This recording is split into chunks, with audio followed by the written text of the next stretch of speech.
Students, আজ আমরা class 12-এর organic পোর্শনের nitrogen ঘটিত জৈব যৌগসমূহের আরও একটা টপিক নিয়ে চলে এসেছি। এই টপিকটা হলো অ্যারোমেটিক নাইট্রো যৌগ। আজ এই টপিকটা নিয়ে আলোচনা করব।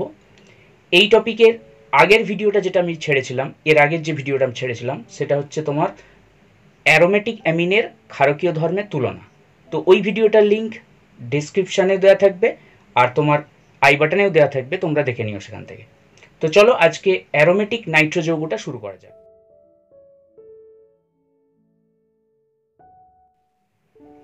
তো প্রথমেই অ্যারোমেটিক নাইট্রো যৌগটা কাকে বলে সেটা জেনে নিতে হবে তোমাদের। সেটা কি না, বলছে কোনো একটা অ্যারোমেটিক বলয়ে যদি এক বা একাধিক হাইড্রোজেন নাইট্রো গ্রুপ দ্বারা প্রতিস্থাপিত করা হয় তাহলে যে পদার্থটা তৈরি হবে সেটাকে বলছে অ্যারোমেটিক নাইট্রো যৌগ। আমরা মূলত বা তোমাদের সিলেবাসে মূলত নাইট্রোবেনজিনটাই আছে, তো সেটা নিয়েই আমরা আজকে পড়ব, তার প্রস্তুতি, তার ধর্ম, তার শনাক্তকরণ পদ্ধতি, এইসব নিয়ে। তো চলো শুরু করা যাক। তাহলে নাইট্রোবেনজিন হচ্ছে নাইট্রো যৌগ। দেখো এটা বেনজিন, এটা একটা অ্যারোমেটিক বলয়, তার একটা হাইড্রোজেন, এখানে একটা হাইড্রোজেনকে আমি নাইট্রো গ্রুপ দ্বারা প্রতিস্থাপিত করলে তাহলে কি হবে, নাইট্রোবেনজিন তৈরি হবে। এটা কি বলছে, নাইট্রোবেনজিন।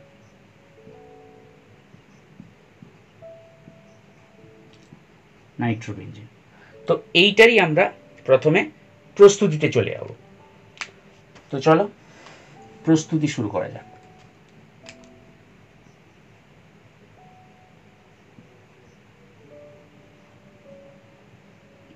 প্রস্তুতি। তো প্রস্তুতিতে প্রথমেই যে প্রস্তুতিটা আমরা দেখব সেটা হচ্ছে, বলছে যে বেনজিন নিয়ে তাতে যদি আমরা গাঢ় HNO3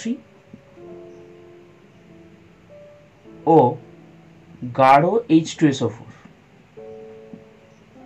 এই দুটোর মিক্সচার দিই, এই দুটোর মিশ্রণ, গাঢ় HNO3 এবং গাঢ় H2SO4 এর মিশ্রণ দিই এবং এই মিশ্রণটাকে 50 থেকে 60 ডিগ্রি সেলসিয়াস তাপমাত্রায় উত্তপ্ত করি, তাহলে কি হবে না, নাইট্রোবেনজিন তৈরি হবে।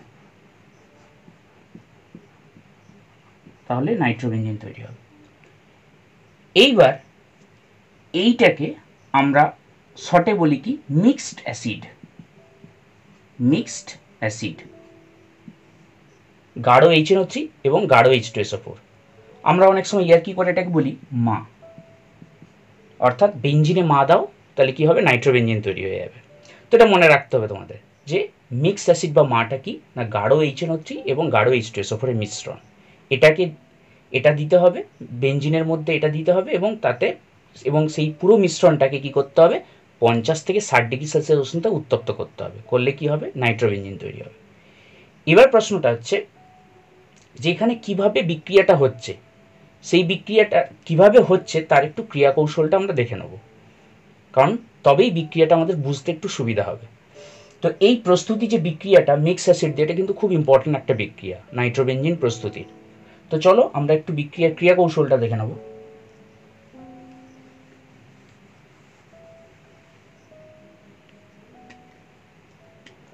তো দেখো, চলে এসো বিক্রিয়ার ক্রিয়া কৌশল।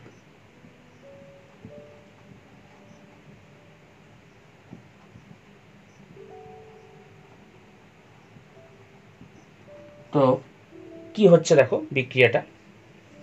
বিক্রিয়ার প্রথম ধাপে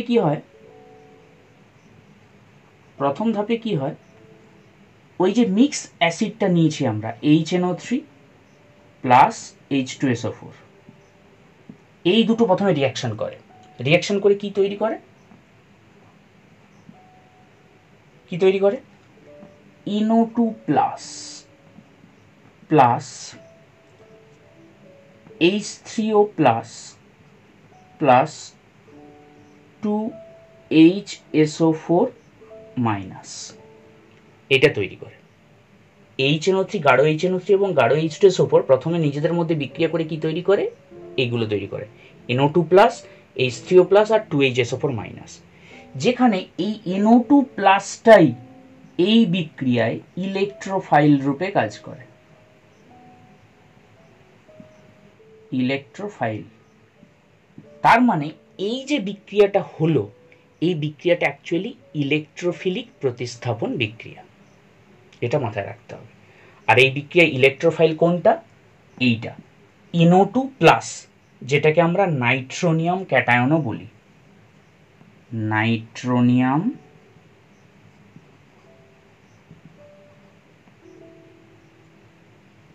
ক্যাটায়ন, এইটা হচ্ছে ইলেকট্রোফাইল। ঠিক আছে, তাহলে এবার দ্বিতীয় ধাপে কি হয় দেখবো। চলো তাহলে দ্বিতীয় ধাপে কি হয় দেখে নেব।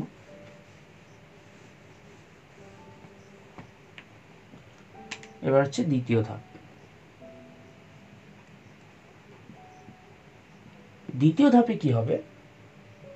ইলেকট্রোফিলিক প্রতিস্থাপন বিক্রিয়া বেঞ্জিন রিং এর মধ্যে হবে। তাহলে দেখো কি হচ্ছে, এটা হচ্ছে তোমার বেঞ্জিন রিং। তাহলে ওই যে NO2টা তোমার তৈরি হয়েছে, NO2 প্লাসটা, বেঞ্জিন রিং এর ইলেকট্রন কি করবে? ওই NO2 প্লাসটাকে ধরবে। কারণ আমরা জানি কি এটা ইলেকট্রোফিলিক প্রতিস্থাপন বিক্রিয়া, যেখানে বেঞ্জিন রিং এর মধ্যে যে ইলেকট্রন ঘনত্ব আছে পাই বন্ডে, সেই ইলেকট্রন ঘনত্ব কি করবে? ইলেকট্রোফাইল অর্থাৎ যার ইলেকট্রন নেই তাকে গিয়ে অ্যাটাক করবে বা তাকে ধরবে, কারণ এর ইলেকট্রন ঘনত্ব আছে, এর নেই, তাহলে এর সাথে বিক্রিয়া হবে। তাহলে এটা হচ্ছে ইলেকট্রোফিলিক প্রতিস্থাপন বিক্রিয়া। তো এখানে তাহলে কি হবে? হলে কি হবে? তো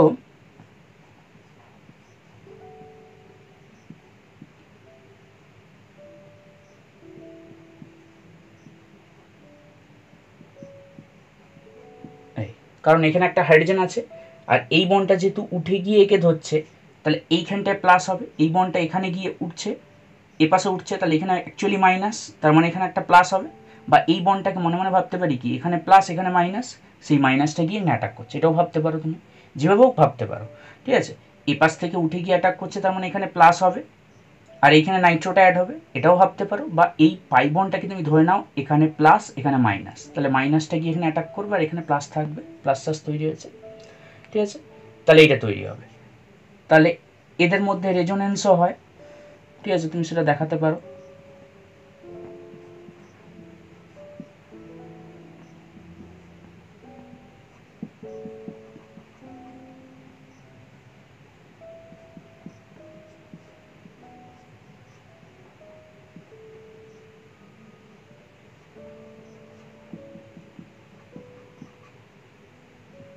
এইভাবে রেজোনেন্সগুলোও হয় এদের মধ্যে। তো যাই হোক, এটা হচ্ছে দ্বিতীয় ধাপ। তো দ্বিতীয় ধাপে এটা হলো। এবার 3 নম্বর ধাপে কি হবে না, এই যে হাইড্রোজেনটা রয়েছে, ওই হাইড্রোজেনটা কি হবে? এলিমিনেট হবে, অর্থাৎ হাইড্রোজেনটা বেরিয়ে যাবে। সেটাকে কে বের করবে? ওই যে HSO4 মাইনাস আছে। তো এটা যদি আমি তৃতীয় ধাপ লিখি, তাহলে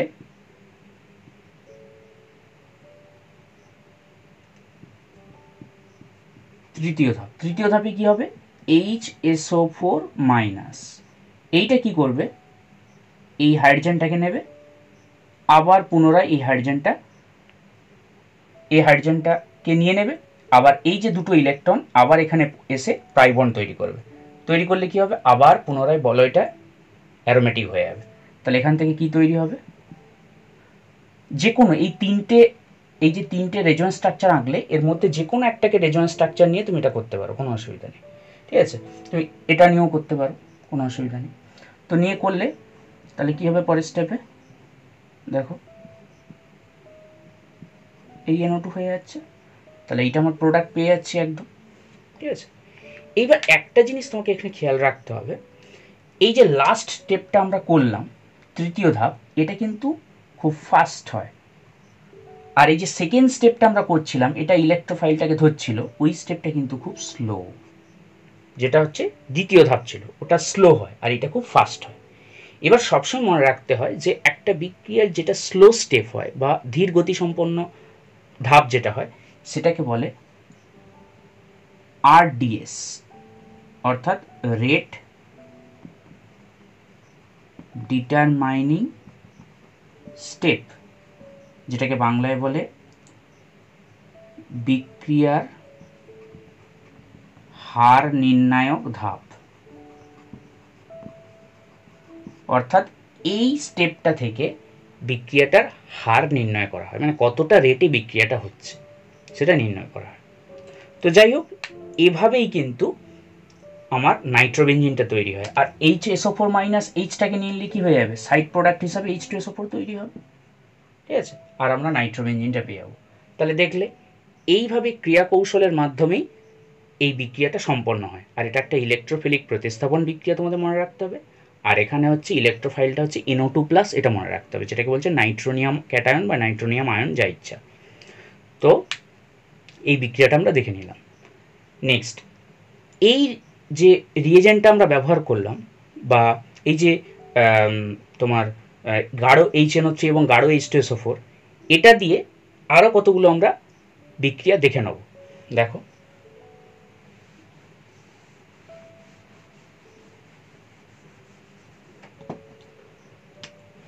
এরপরে ওই রিয়েজেন্ট বা ওই যে গাঢ় HNO3 বা গাঢ় H2SO4 এবং 50 থেকে 60 ডিগ্রি সেলসিয়াস তাপমাত্রা, ওই যে রিয়েজেন্ট আমরা ইউজ করছিলাম, ওটা দিয়েই আমরা পরের বিক্রিয়াটা দেখব।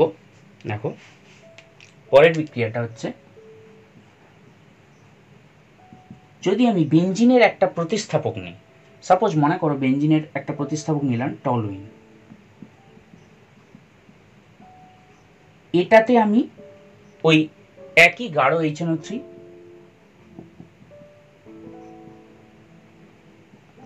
ও গাঢ় H2SO4, আর এখানে টেম্পারেচারটা একটু কম লাগবে, 25 ডিগ্রি সেলসিয়াস, যদি রিয়াকশন করানো হয় তাহলে কি হয়। এবার প্রশ্ন হচ্ছে কেন টেম্পারেচার কম লাগছে, সেটাও তোমাদেরকে দেখতে হবে। তো আচ্ছা, এটা বলার আগে আরেকটা জিনিস বলে রাখি, যেটা আমরা মিস করে গেছি, সেটা হচ্ছে যে ফার্স্ট যে বিক্রিয়াটা আমরা করলাম, সেখানে টেম্পারেচারটা দেখো 50 থেকে 60 ডিগ্রি রাখছিলাম যখন আমরা বেঞ্জিনের নাইট্রেশন করছিলাম। অর্থাৎ আমরা যখন, এটা বলার আগে আমি এটা বলে দিই, যে আমরা যখন বেঞ্জিনের নাইট্রেশন করলাম, গাঢ় HNO3, গাঢ় H2SO4, 50 থেকে 60, এইটা নিয়েছিলাম, তখন আমার তৈরি হচ্ছিল কি এইটা। এবার এইখানে একটা জিনিস পয়েন্ট মনে রাখতে হবে তোমাদের, সেটা হচ্ছে যে টেম্পারেচারটাকে, এই যে টেম্পারেচারটা 50 থেকে 60-এর মধ্যে কিন্তু নিয়ন্ত্রণ করতে হবে, টেম্পারেচারটা 50 থেকে 60-এর মধ্যে রাখতে হবে। যদি কোনো কারণে টেম্পারেচার 60-এর বেশি হয়ে যায়, তাহলে কিন্তু রিয়াকশানটায় শুধুমাত্র নাইট্রোবেঞ্জিন আর থাকবে না, কি হবে, আরও একটা নাইট্রো গ্রুপ ওখানে ঢুকে যাবে, তখন মেটা ডাইনাইট্রোবেঞ্জিন তৈরি হবে। অর্থাৎ যখনই তুমি টেম্পারেচারটাকে বাড়িয়ে দেবে, তখন কি হবে, আরও একটা ইলেকট্রোফাইল এই বেঞ্জিন রিংয়ের মধ্যে ঢুকবে। তাহলে দেখো, এখন নাইট্রোবেঞ্জিন হয়ে গেছে। তাহলে নাইট্রোবেঞ্জিন আমরা জানি কি, নাইট্রোবেঞ্জিন 11-এ পড়েছি আমরা, নাইট্রোবেঞ্জিন কি গ্রুপ, ইলেকট্রন উইথড্রয়িং গ্রুপ। অর্থাৎ ও কি করে, -R এফেক্ট দিয়ে বেঞ্জিন বলয় থেকে ইলেকট্রনটাকে টেনে নেয়। ফলে কি হবে, ও অর্থ আর প্যারা এই পজিশনগুলোতে ইলেকট্রন ডেন্সিটি বা ইলেকট্রন ঘনত্বটাকে কমায়, ঠিক আছে।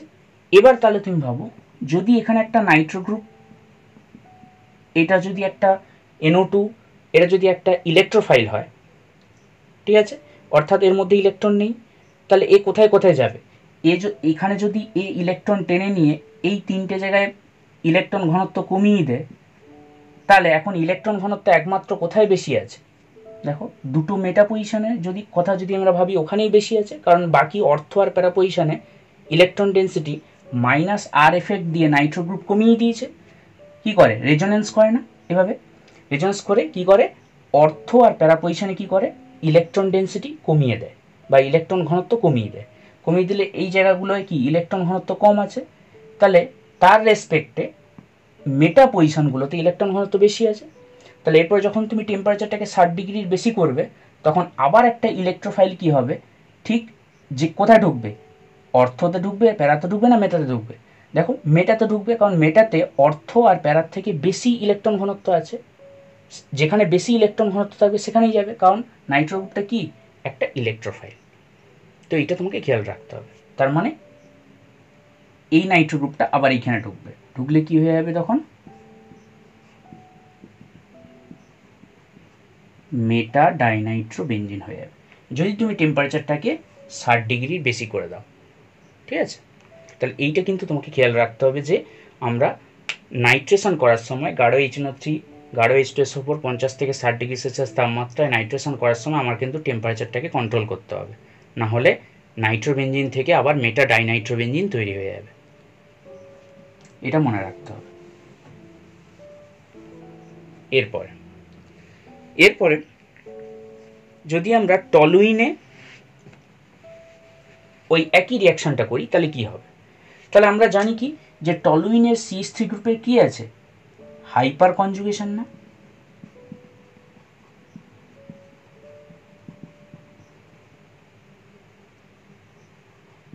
Hyper conjugation effect. তো হাইপার কনজুগেশন করে কোথায় কোথায় ইলেকট্রন ডেন্সিটি বাড়ায়, দুটো অর্থ পজিশনে আর প্যারা পজিশনে ইলেকট্রন ডেন্সিটি বাড়ায়। তার মানে বলতে পারি এটা মাইনাস, এটা মাইনাস, এটা মাইনাস, মানে এখানে ইলেকট্রন ডেন্সিটি বাড়াচ্ছে, মাইনাস বোঝাচ্ছি মানে এখানে ইলেকট্রন ডেন্সিটি বাড়াচ্ছে।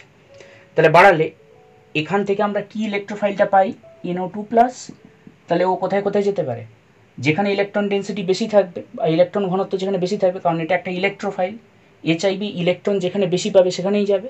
তাহলে ইলেকট্রন কোথায় বেশি পাচ্ছে, অর্থ আর প্যারাতে, তাহলে অর্থ আর প্যারা প্রোডাক্ট তৈরি হবে। তাহলে CH3 একটা হবে প্যারা আর একটা হবে অর্থ। ঠিক আছে, এইবার তাহলে এটা তৈরি হবে, যেখানে তোমাকে খেয়াল রাখতে হবে যে এইটা হচ্ছে তোমার মুখ্য প্রোডাক্ট তৈরি হয়, এটা হচ্ছে মুখ্য আর এটা হচ্ছে গৌণ। ঠিক আছে, এইটা মুখ্য প্রোডাক্ট অর্থাৎ এটা বেশি পরিমাণে তৈরি হয় আর এটা হচ্ছে কম পরিমাণে তৈরি হয়। ঠিক আছে, তাহলে এটা আমরা দেখলাম।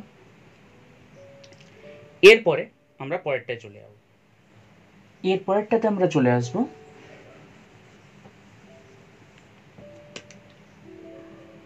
3 নম্বরে। দেখো আরও একটা বেঞ্জিনের প্রতিস্থাপক আমরা নিচ্ছি, এটা হচ্ছে ক্লোরোবেঞ্জিন। তো ক্লোরোবেঞ্জিনে যদি আমি একইভাবে গাঢ় HNO3 ও গাঢ় H2SO4 আর হচ্ছে তোমার এটা 100 ডিগ্রি সেলসিয়াস, একটু বেশি টেম্পারেচার লাগবে,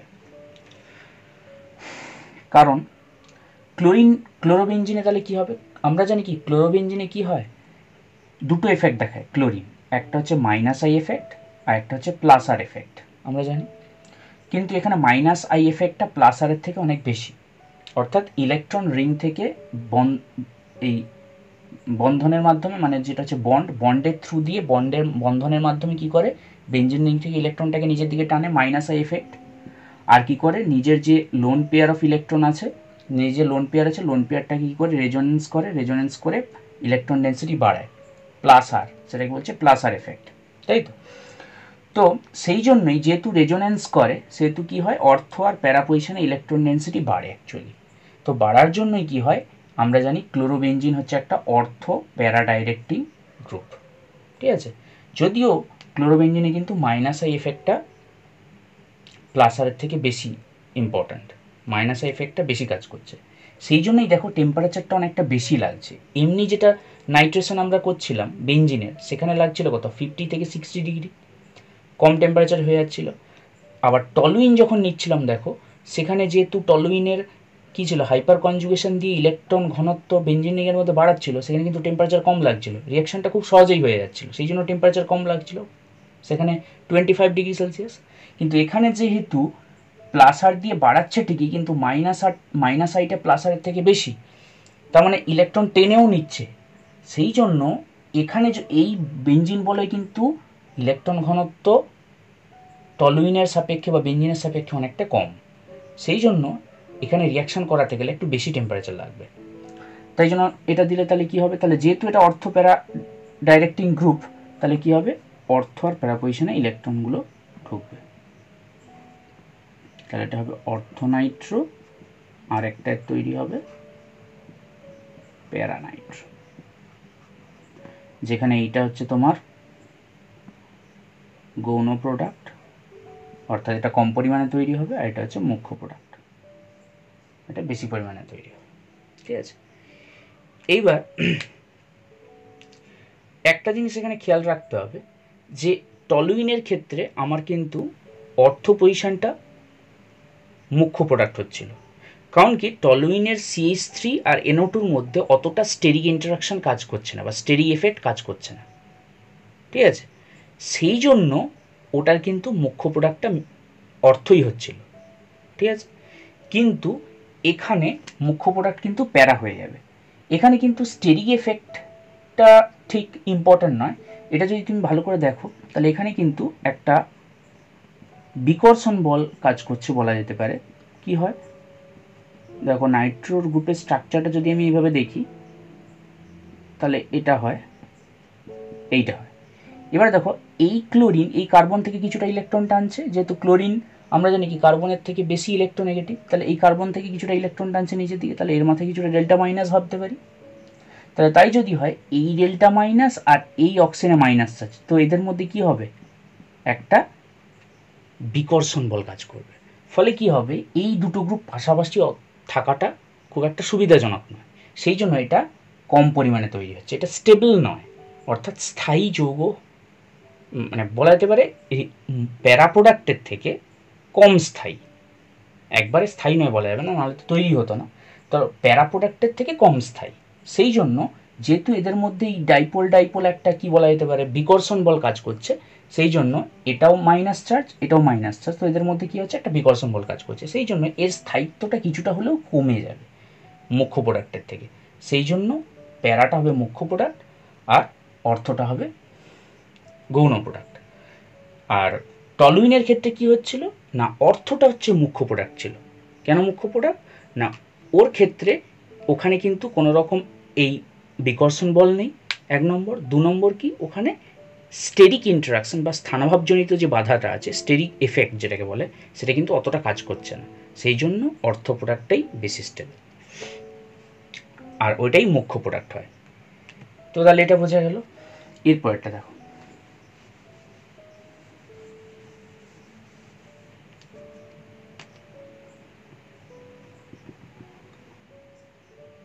তিন নম্বরে এবার আমি নিয়েছি নাইট্রোবেনজিন। তো নাইট্রোবেনজিনের কি এফেক্ট আছে, -R, মানে কি করে ইলেকট্রন কি করে বেঞ্জিন থেকে -R দিয়ে রেজোনেন্স করে নিজের দিকে টেনে নেয়, ফলে কি হবে এই বেঞ্জিন রিংয়ে কি হবে, ইলেকট্রন ঘনত্ব কমে যায়। তাহলে ইলেকট্রন ঘনত্ব কমে যাওয়ার জন্য তাহলে কি হবে, এখানে নাইট্রেশন কি হবে, নাইট্রেশন করানোর জন্য আমাকে বেশি টেম্পারেচার দিতে হবে, সেই জন্য এটাও 100°C টেম্পারেচারে করা হয়। গাঢ় HNO3 ও গাঢ় H2SO4, এটাও করা হয় 100°C। ঠিক আছে, এইটা। তো এবার বলো নাইট্রোবেনজিন যেহেতু টেনে নিচ্ছে, তাহলে কোথায় কোথায় ইলেকট্রন ডেন্সিটি বাড়ছে, কোথায় কোথায় কমে যাচ্ছে, দুটো অর্থ পজিশনে আর একটা প্যারা পজিশনে। দেখো ইলেকট্রন ডেন্সিটি কমে যাবে যদি তুমি -R দিয়ে ইলেকট্রন ডেন্সিটিকেও টেনে নেয়, তাহলে অর্থ আর প্যারা পজিশনে কী হবে, ইলেকট্রন ডেন্সিটি কমে যাবে। ঠিক আছে, তাহলে রিলেটিভলি মানে ওর রেসপেক্টে, অর্থ আর প্যারা পজিশনের রেসপেক্টে রিলেটিভলি কোথায় ইলেকট্রন ডেন্সিটিটা বা ইলেকট্রন ঘনত্ব বেশি থাকবে, দুটো মেটা পজিশনে ইলেকট্রন ঘনত্বটা অর্থ আর প্যারার থেকে বেশি থাকবে। তাহলে যেহেতু দুটো মেটা পজিশনে অর্থ আর প্যারার থেকে বেশি থাকবে, তাহলে এখান থেকে যে NO2 ইলেকট্রোফাইলটা আসবে সেটা কোথায় ঢুকবে, এই মেটা পজিশনে, সেই জন্য প্রোডাক্টটা হবে কি মেটা ডাইনাইট্রোবেনজিন, এটা তৈরি হবে, এটাকে বলছে মেটা ডাইনাইট্রোবেনজিন। বোঝা গেল? তাহলে এটা হচ্ছে এর ব্যাখ্যা। তাহলে এটা করলাম, আরও একটা দেখে নেব।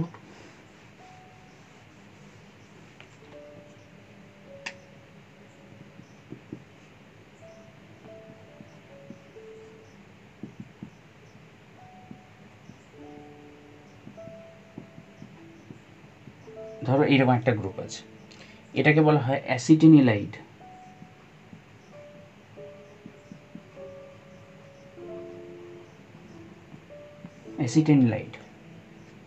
ঠিক আছে, তো এইটাই যদি আমি গাঢ় HNO3 গাঢ় H2SO4 গাঢ় HNO3 গাঢ় H2SO4 আর এটা খুব কম টেম্পারেচারে হয়ে যায়, প্রায় 10°C টেম্পারেচারে কিন্তু রিয়াকশনটা হয়ে যায়, খুব কম টেম্পারেচার। কারণ দেখো এখানে নাইট্রোজেন কী করে, তার লোন পেয়ার দিয়ে ইলেকট্রন ডেন্সিটি বাড়ায় না, তার মানে কি এটা প্লাস আর দেখাচ্ছে, প্লাস আর রেজন্স করে বেঞ্জিনের মধ্যে ইলেকট্রন ডেন্সিটি বাড়িয়ে দিচ্ছে। তো সেই জন্য তাহলে এটা কী হবে, কোথায় কোথায় বাড়াবে, দুটো অর্থ পজিশনে বাড়াবে,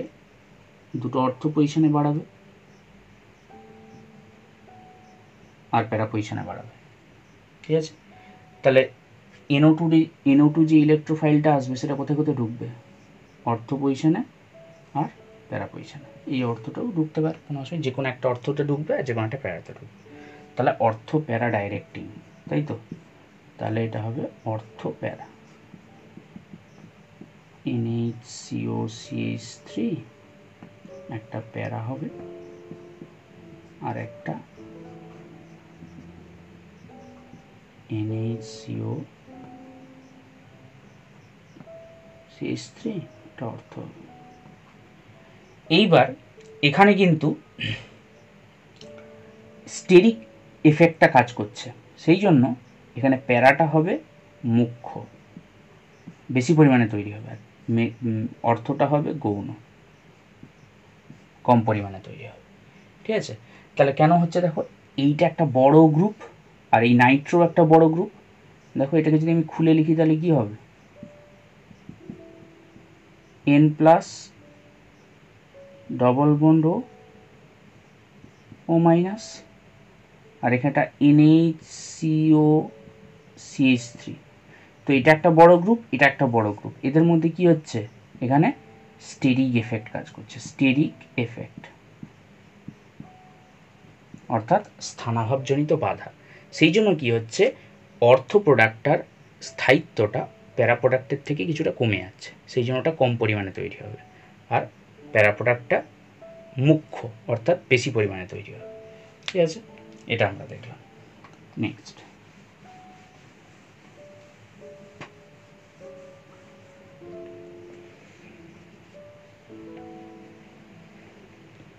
এরপরে আমরা দুটো ইম্পর্টেন্ট জিনিস তৈরি করব, দেখো সেটা টলুইন থেকেই করব আমরা। যদি আমরা টলুইন নিয়ে তাতে কি দিই, গাঢ় HNO3 গাঢ় H2SO4,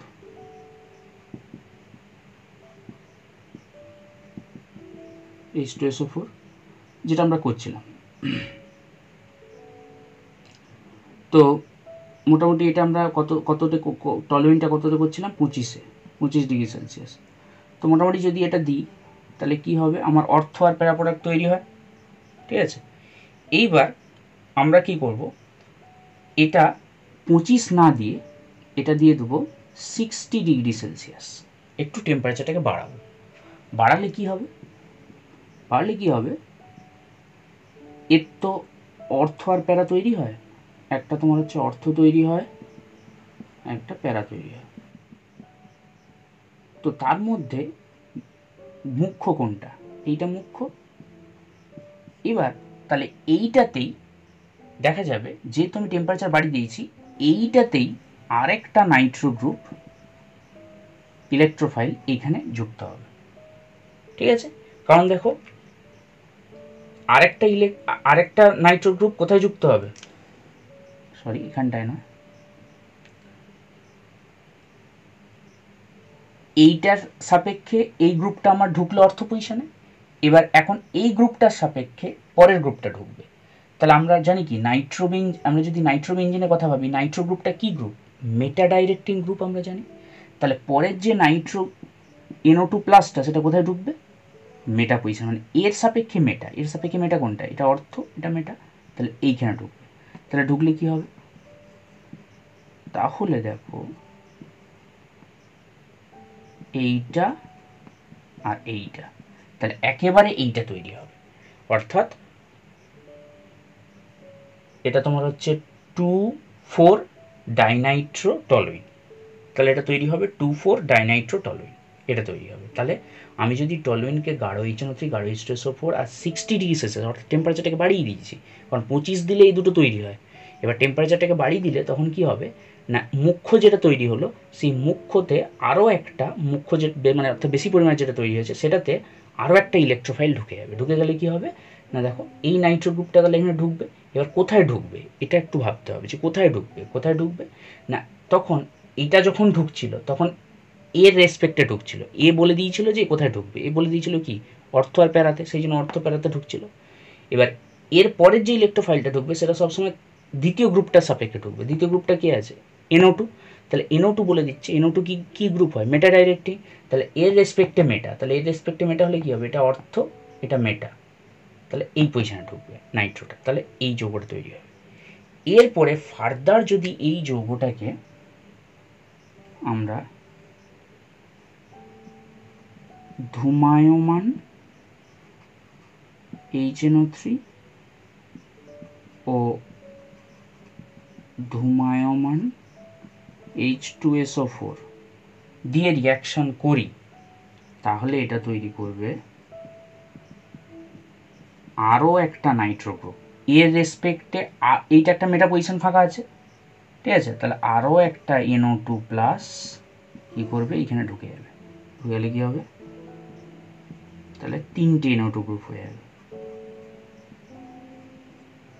তাহলে এটাকে বলছে 2,4,6 ট্রাই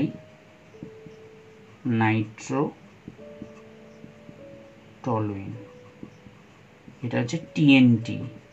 এবার খুব সিরিয়াসলি মাথায় রাখতে হবে যে TNT যেটা সেটা কিন্তু 3টে নাইট্রো গ্রুপ দিয়ে তৈরি হচ্ছে, ট্রাই নাইট্রোটলুইন, 2,4,6 ট্রাই নাইট্রোটলুইন। তাহলে এটা মাথায় রাখতে হবে। তো অনেক সময় কিন্তু হ্যাঁ যেটা মাথায় রাখতে হবে সেটা হচ্ছে যে TNTটা অনেক সময় পরীক্ষায় তৈরি করতে দেয়, যে টলুইন থেকে তুমি কিভাবে TNT বানাবে, ঠিক আছে, তাহলে সেটা কিন্তু খেয়াল রাখতে হবে। এরপরে আমরা চলে যাব পরেরটাতে। পরেরটা আরেকটা জিনিস আমরা তৈরি করব, সেটা হচ্ছে এই TNT থেকেই আরেকটা যৌগ তৈরি করা যায় যেটাকে বলে TNB, টাইনাইট্রো বেঞ্জিন। সেটা কিন্তু একটা বিস্ফোরক পদার্থ। এই টাইনাইট্রো বেঞ্জিন কিন্তু একটা বিস্ফোরক পদার্থ, তো সেটা আমরা তৈরি করব। তাহলে চলো দেখা যাক।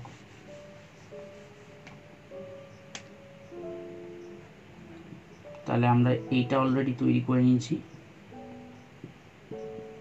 NO2 NO2 NO2, যেটাকে আমরা বলছি TNT শর্টে, টাইনাইট্রোটলুইন। এ বলছি এইটাকে তুমি যদি অক্সিডাইজ করো কি হবে, Na2Cr2O7 কনসেন্ট্রেট, যেটাকে বলছে গাঢ় H2SO4। তো এই যে Na2Cr2O7 গাঢ় H2SO4, Na2Cr2O7 হচ্ছে সোডিয়াম ডাইক্রোমেট, এটা আর গাঢ় H2SO, এটাকে বলছে জারক পদার্থ। হ্যাঁ, এটা হচ্ছে তীব্র জারক পদার্থ। তো এই কি করবে, এই মিথাইল গ্রুপটাকে জারিত করে দেবে কিসে, অ্যাসিডে। তাহলে এখান থেকে যেটা পাবো 3টে নাইট্রো গ্রুপ যেমন আছে তেমন থাকলো, আর এটা COOH হয়ে যাবে, ঠিক আছে, তাহলে এটা হয়ে যাবে COOH। এরপরে বলছে এইটাকে যদি তুমি অ্যাসিটিক অ্যাসিডের প্রেজেন্সে বা অ্যাসিটিক অ্যাসিড দিয়ে হিট দাও, অ্যাসিটিক অ্যাসিডটা এখানে দ্রাবক হিসেবে কাজ করছে, দ্রাবক। অ্যাসিডিক অ্যাসিডে দ্রবীভূত করে, এই যৌগটাকে অ্যাসিডিক অ্যাসিডে দ্রবীভূত করে যদি তুমি হিট দাও, তাহলে কী হবে, এখান থেকে কার্বন ডাইঅক্সাইডটা বেরিয়ে যাবে -CO2, এটাকে বলে ডিকার্বক্সিলেশন, অর্থাৎ কার্বন ডাইঅক্সাইড বেরিয়ে গেল। বেরিয়ে গেলে কী হবে, এই হাইড্রোজেনটা এখানে জুড়ে যাবে, জুড়ে গেলে তাহলে কী হবে, দেখো এই যৌগটা পড়ে থাকবে, এইটাকে বলছে TNB, টাইনাইট্রোবেনজিন। না, 3টে নাইট্রো গ্রুপ আছে বেঞ্জিনের মধ্যে, তাই এটাকে বলছে TNB, টাইনাইট্রোবেনজিন। বা অনেক সময় বলা হয় 1 2 3 4 5, অর্থাৎ 135 TNB, টাইনাইট্রোবেনজিন, 135 টাইনাইট্রোবেনজিন। তো TNT থেকে আমরা কিন্তু TNB তৈরি করতে পারলাম, এটা খুব ইম্পর্টেন্ট। আচ্ছা, যাই হোক, নেক্সট বিক্রিয়ায় আমরা চলে যাব।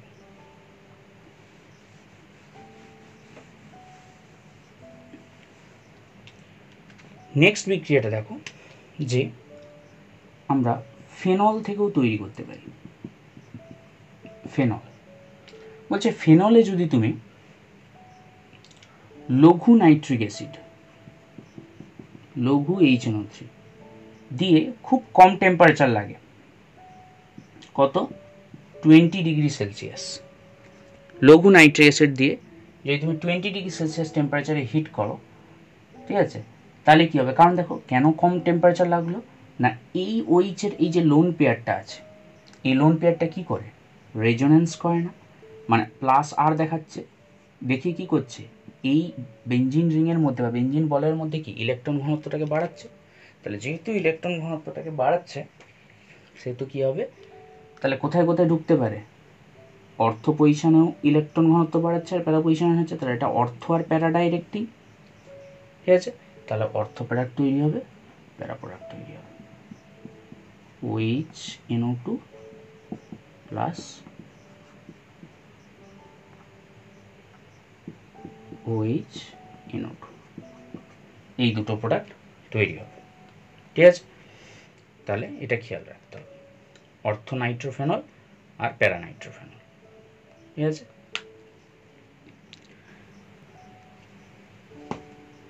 এবং এখানে কি হচ্ছে, অর্থ নাইট্রোফেনলটা হচ্ছে মুখ্য হবে, আর এইটা হচ্ছে তোমার গৌণ হবে।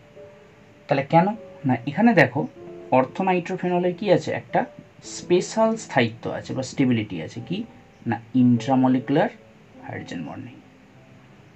এটা যদি দেখো O minus plus double bond, তাহলে কি হবে, এইটা ডেল্টা মাইনাস ওইটা ডেল্টা প্লাস হয়, তাহলে এর সাথে কি হবে, এর একটা হাইড্রোজেন বন্ডিং হবে।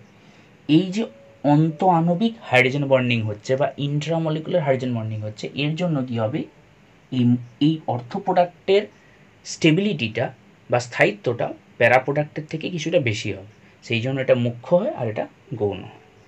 তাহলে এটা আমরা দেখলাম। তো এবার আমরা চলে যাব পরেরটাতে।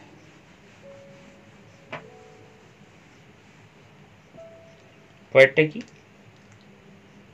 না, ডায়াজোনিয়াম লবণ থেকেও কিন্তু আমাদের নাইট্রোবেঞ্জিন প্রস্তুত করা যায়। কীরকম দেখো, একটা ডায়াজোনিয়াম লবণ নিয়ে নিলাম। এবার এখানে তোমাদের বলে রাখি যে ডায়াজোনিয়াম লবণের ওপর আমরা যখন অ্যামিন চ্যাপ্টারটা অ্যামিন পার্টটা আমাদের অলরেডি হয়ে গেছে, নাইট্রোজেন ঘটিত জৈব যৌগসমূহ এই চ্যাপ্টারের যে অ্যামিন পার্টটা ওটা অলরেডি হয়ে গেছে। তো ডায়াজোনিয়ামের স্পেশালি দুটো ভিডিও আছে আমাদের আপলোড করা আছে, তো তোমরা সেটা দেখে নেবে, আমাদের প্লেলিস্টে আছে, প্লেলিস্ট থেকে দেখে নিতে পারো, বা আমাদের আই বাটনে তোমার এই ভিডিও লিঙ্ক পাওয়া যাবে, সেখান থেকে তোমরা দেখে নিও। তো চলো, এটা হচ্ছে বেঞ্জিন ডায়াজোনিয়াম ক্লোরাইড আমরা জানি। তো বেঞ্জিন ডায়াজোনিয়াম ক্লোরাইডে যেটা একটা বিক্রিয়া আমরা করছিলাম, যে যদি আমরা HBF4 দিই, এটা হচ্ছে ফ্লুরোবোরিক অ্যাসিড, ঠিক আছে, HBF4, তো এটা দিলে কি হবে, কি হচ্ছিল দেখো, এইটাকে ভাঙলে কি পাবো, H++BF4-। তো এর এই সিএলটা আর এই BF4টা কি হচ্ছিল, পরস্পর চেঞ্জ হয়ে যাচ্ছিল, মানে N2+ কাছে BF4টা যাবে আর HCl হিসেবে বেরিয়ে যাবে, তাহলে কি হবে, N2+ BF4-, এটা হচ্ছিল প্লাস, এখানে তার HCl বেরিয়ে গিয়েছিল, তাহলে এটা তৈরি হচ্ছিল। এরপরে যদি আমি এটাকে কপার পাউডার, মানে যেটাকে বলছে কপার গুঁড়ো, আর হচ্ছে NaNO2, এইটা দিয়ে হিট করি, কপার গুঁড়ো আর হচ্ছে NaNO2, এটা দিয়ে হিট করি, তাহলে এই জায়গাটায় কি হবে, এই পুরো জায়গাটায় কি হবে, NO2 ঢুকে যাবে। অর্থাৎ এইটা যদি NO2 ঢুকে যায়, তাহলে এইটা কি হবে, নাইট্রোজেন হিসাবে বেরিয়ে যাবে, এটা নাইট্রোজেন গ্যাস হিসেবে বেরিয়ে যাবে। তো মোটামুটি নাইট্রোবেঞ্জিন তৈরি হবে। তাহলে এই প্রসেসেও কিন্তু আমরা ডায়াজোনিয়াম সল্ট থেকে বা ডায়াজোনিয়াম লবণ থেকে নাইট্রোবেঞ্জিন তৈরি করতে পারি, ঠিক আছে। আচ্ছা, এরপরে দেখো, আমরা ডাইরেক্ট অ্যামিন থেকেও কিন্তু করতে পারবো। কীরকম দেখো, আমরা অ্যানিলিন নিচ্ছি, অ্যানিলিন নিলাম, নিয়ে অ্যানিলিনকে সরাসরি জারণ করতে পারি। কি দিতে হবে? CF3C OH, অর্থাৎ এটা হচ্ছে ট্রাইফ্লুরো পার অ্যাসিটিক অ্যাসিড, ট্রাইফ্লুরো পার অ্যাসিটিক অ্যাসিড, এইটা দিতে হবে। দিলে কি হবে, এই NO2 গ্রুপটা এই NH2 গ্রুপটা সরাসরি NO2 গ্রুপে পরিণত হয়ে যাবে। আরও একটা এক্সাম্পল তোমরা করতে পারো, দুটো যদি NH2 গ্রুপ থাকে তাহলে দুটোই কিন্তু NO2 হয়ে যাবে, এটাও NO2 হবে, এটাও NO2 হবে। ঠিক আছে, বোঝা যাচ্ছে? তো পরেরটা, ওকে,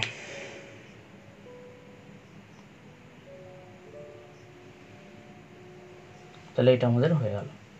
তাহলে এখানেই আমার হচ্ছে কিন্তু প্রস্তুতি পার্টটা আমাদের হয়ে গেল। এবার আমরা শুরু করব নাইট্রোবেনজিনের রাসায়নিক ধর্ম।